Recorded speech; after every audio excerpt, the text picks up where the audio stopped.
தோசை போட்டு வர மாட்டேன்பா, தோசை அடுப்பு ஆஃப் பண்ணுமா, சும்மா வந்துட்டு மட்டும் போயிடு சொன்னா அப்படின்னா அப்படியே வந்துடுவா. டக்குனு கையை பிடிச்சி வளைச்சி போட்டுருவேன். அப்படிதான் இருக்கும். ஓகே.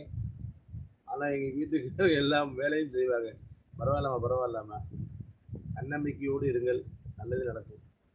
வெற்றி நமதே. நானும் அதான் சொல்றேன். அன்பு சார் அதான் சொல்றாரு. ஏமா செயற்கையில வேணாங்கிற? கொஞ்சம் கூட சப்போர்ட்டா ஒரு கையில நீ என்ன பண்ணுவ? இவ்வளவு கஷ்டம் தெரியுமா?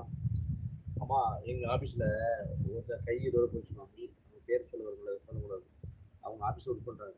இந்த கை இதோட இல்லை, அந்த சாரியை போட்டு தான் வருவாங்க. ஆனா உண்மையில அவங்க எப்படி எழுதுறாங்க, ஃபோன் பார்க்குறாங்க, சிஸ்டம் பார்க்குறாங்க, பசங்க காலேஜ் வரவங்க பணம் வாங்குறாங்க, இன்னும் கேனதான் பண்ணுவாங்கம்மா. எனக்கு ஆச்சரியமா இருக்கும்.